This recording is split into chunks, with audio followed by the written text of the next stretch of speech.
भी user enter किया, हमने पुश कॉल किया, तो यहाँ से नंबर किस में चला गया, यहाँ से ये नंबर किस में, नम किस में आ गया, वैल्यू में आ गया। पुश में। फिर चेक किया, हाँ जी जी। पुश में आ गया, एज अ वैल्यू में पैरामीटर आ गया। फिर हमने उसने चेक किया कि क्या टॉप पॉइंटर ग्रेटर देन 9 है, इट मीन्स कि फुल है। अगर अगर नहीं है तो पहले टॉप पॉइंटर इंक्रीमेंट हो, उस लोकेशन पे स्टैक की वैल्यू ऐड हो जाए और लिखा आ जाए आइटम एडेड सक्सेसफुली। अब टॉप पॉइंटर +1 किया तो ऑटोमेटिकली टॉप पॉइंटर की वैल्यू अपडेट हो जाएगी। नेक्स्ट टाइम आप टॉप पॉइंटर एक्सेस करेंगे तो न्यू वैल्यू एक्सेस होगी, क्योंकि आपके पास क्या है, ग्लोबल टॉप पॉइंटर है। रन करते हैं, ये आपके पास आ गया लेट सपोज 12, तो ये 12 आपके पास क्या हो गया जी, स्टैक में इंसर्ट हो गया। ठीक है जी। अब अगर हम इसको कोड को लूप में डाल दें फॉर आई इन रेंज, और हम 3 दफा लूप को रन कर लें, मीन्स के 3 एलिमेंट हम पुश करना चाहते हैं, तो ये 2 लाइंस हम इंडेंट कर देंगे फॉर लूप के अंदर, और ये जी आपका फॉर लूप हो गया।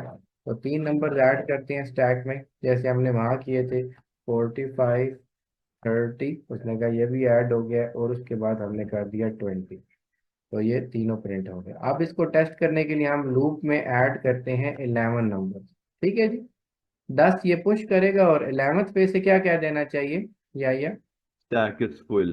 चलो जी लेट्स रन इट। मैं सीक्वेंस में देता हूँ 1 2 3 4 करके, ताकि पता चले कि सही तरह ऐड हुआ है कि नहीं। 1, ठीक है जी, 2 3 4 5 6 7 8 9, नजर आ रहा है कि नहीं, 9, और ये 10, 10 किया, एंटर किया। अब वो कह रहा है एक और करें, मैं 11 एंटर करता हूँ। जैसे मैंने 11 एंटर किया तो उसने कह दिया स्टैक इज फुल, और उसने सिर्फ कितने ही पुश किए, 10 तक। 10 ही किए। तो इसका मतलब है कि हमारा इफ भी सही काम कर रहा है पुश का, और एल्स भी सही काम। ठीक हो गया जी। अब मैं इसको थोड़ा सा रिड्यूस कर देता हूँ। अच्छा जी, अब हम यहाँ पर बनाते हैं पॉप। पॉप भी हमने कर लिया था। तो पॉप में पहले क्या होता है, पहले वैल्यू पॉप होती है या पॉइंटर नीचे आता है। हम सर पहले वैल्यू पॉप होगी फिर पॉइंटर नीचे आ वेरी जाएगा। गुड जी, उसी तरह करते हैं, यहाँ आते हैं, मेन कोड को थोड़ा नीचे करते हैं, इधर हम डेफ बनाते हैं किस नाम से जी, पॉप के नाम से। पॉप क्योंकि लेगा तो कुछ नहीं बट रिटर्न करेगा। तो सबसे पहले हम पॉइंटर मेंशन कर देते हैं कि the pointer which we are using, top pointer is actually the global one, और फिर क्योंकि हर एक में मेंशन करना होता है।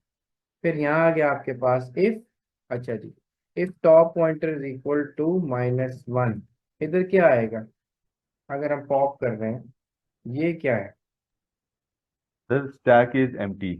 यस क्यों, क्योंकि आपके पास टॉप पॉइंट इज क्योंकि इक्वल वो टू -1, इसका मतलब है उसमें कुछ है ही नहीं और आपने पॉप कॉल कर लिया। ठीक है, तो स्टैक हम लिखेंगे स्टैक इज एम्प्टी। ठीक हो गया जी। और अगर -1 नहीं है, इसका मतलब है कि कुछ ना कुछ है, तो क्या करें, सबसे पहले वैल्यू में स्टैक एरे की, जहां पर टॉप पॉइंटर पॉइंट कर रहा है, वैल्यू उठा करके इसमें डाल दे, वैल्यू में। ठीक है जी, ये समझ आया।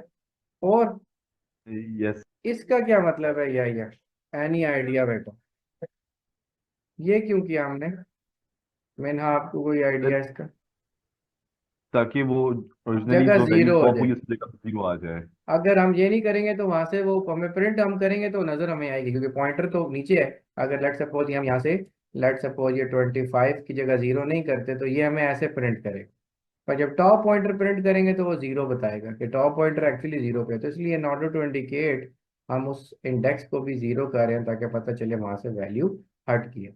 और अब टॉप पॉइंटर को हम डिक्रीमेंट बाय 1 कर देंगे, और रिटर्न कर देंगे, या यहाँ प्रिंट कर देते हैं, रिटर्न कर देते हैं। ठीक है जी, रिटर्न कर देंगे क्या जी हम, वैल्यू। ठीक है जी। और यहाँ अगर हम रिटर्न करना चाहते हैं तो रिटर्न कर देंगे यहाँ पर 0। ठीक है, कि कुछ भी नहीं आया, 0 रिटर्न होगा, इसका मतलब है कुछ भी नहीं। वैल्यू अगर आपकी, या रिटर्न -1 कर देंगे तो पता चल जाए। ठीक है जी, अदर देन एनी वैल्यू। अब ये हो गया हमारा पॉप। ओके जी, 3 वैल्यूज हमने पुश की, सीक्वेंस नजर आ रहा है आपका। तो हम लिखते हैं यहाँ कमेंट में, कॉलिंग पुश फंक्शन, पुश को कॉल किया हमने, स्टैक प्रिंट की, फिर हम किसको कॉल करने वाले हैं अब, कॉलिंग पॉप। पॉप। तो अभी एक दफा पॉप करके देखते हैं। तो मैं लिखा x is equal to pop, ठीक है जी, और प्रिंट कर दिया x, पता चले कि क्या पॉप हुआ है, और फिर प्रिंट कर दिया स्टैक, ये पता चले कि now what are the current contents of the stack. ठीक है जी। अब मैं तीन नंबर्स देता हूँ, वही जो हमने डायग्रामेटिक एग्जांपल में दिए थे, 45, फिर मैं देता हूँ 30 और 20। ये तीन हमने एंटर किए हुए लूप हमने तीन दफा चलाया है पुश पर। ठीक है जी, ये एंटर किया, तो ये आइटम तीन ऐड हो गए थे, ये तीन वैल्यूज हमने क्या कर दी थी, पुश हो गई थी। फिर पॉप किया तो लास्ट इन कौन सा था हमारा, 20 ऐड हुआ था ना, 20। तो 20 पॉप हुआ और 20 वाली जगह पे क्या आ गया, जीरो आ गया। 0। ठीक है जी। यही पॉप में अगर कितनी दफा कॉल करूंगा, फॉर आई इन रेंज, तीन दफा कॉल करूंगा तो ये तीनों वैल्यूज पॉप करके हमें दिखा देगा, और प्रिंट स्टैक को हम लूप से बाहर रखते हैं ताकि पता चले कि तीनों पॉप होगी। लेट्स से 45, 30, 20, ठीक है, तो ये तीनों पॉप होगी, स्टैक खाली होगी। अब तीन की बजाय हम चार दफा कॉल करते हैं और नंबर हम तीन देते हैं, तो क्या प्रिंट करना चाहिए इसको आखिर में। Stack is empty. ठीक है जी, तो चौथी दफा स्टैक एम्प्टी आ जाए। 45, 30, लेट्स से 20, तो तीनों पॉप करने के बाद फोर्थ टाइम इसने कहा कि स्टैक इज एम्प्टी, और एक्स क्योंकि मैंने प्रिंट किया था तो -1 रिटर्न हो जाएगा। सवाल खत्म हो गया, खाली हो। आई होप आप लोगों को ये समझ आ गया होगा। तो ये हमारा था स्टैक का टॉपिक।